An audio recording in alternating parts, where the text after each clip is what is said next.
First let's get started by learning what Numpy is. Numpy stands for Numerical Python. It is a Python library used for working with arrays. But why use Numpy? Can't we just use the built-in Python function to manipulate arrays? Well, Numpy aims to provide an array object that is up to 50 times faster than traditional Python lists. Numpy arrays are stored at one continuous place in memory, unlike lists.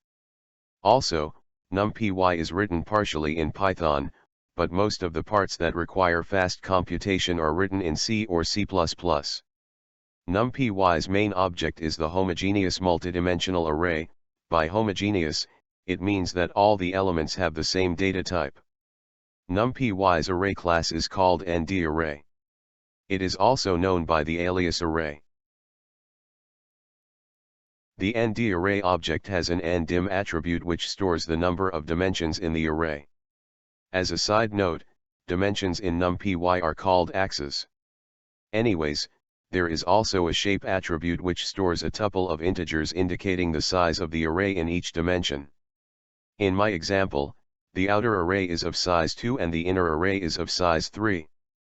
And if you want the total number of elements, then you can use the size attribute. So far we have learned how to create an array using the array function, but here is a zeros function which creates an array filled with zeros, and the argument it takes is the shape of the array. So in our example we get an array with 3 arrays with 4 zeros. There is also a ones function which does the exact same thing but with ones.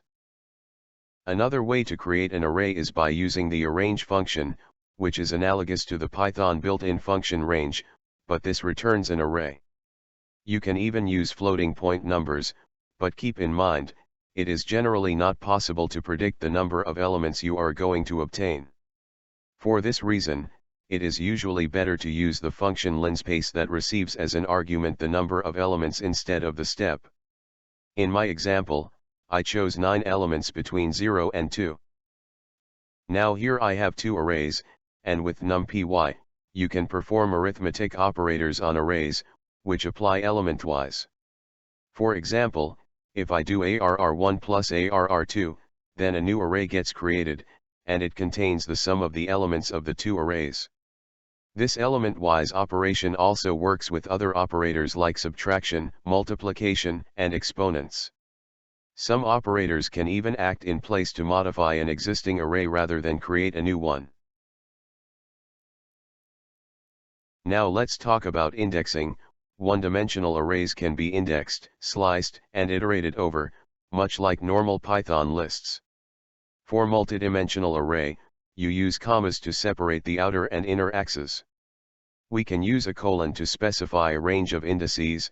In my example, I am using the first 3 arrays and outputting their second number. If no number is mentioned before the colon, then the slicing starts from the beginning of the array.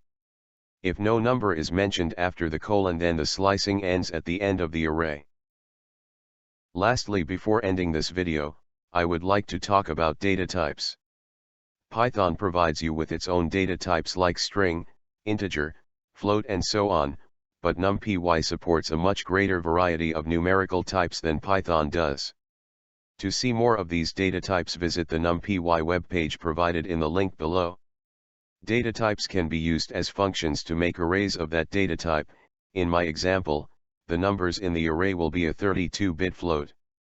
The array object has a dtype attribute which outputs the data type of the array. In my example, it's a float. There is another way of specifying the data type of the array, and that is by providing the dtype argument when using the array function.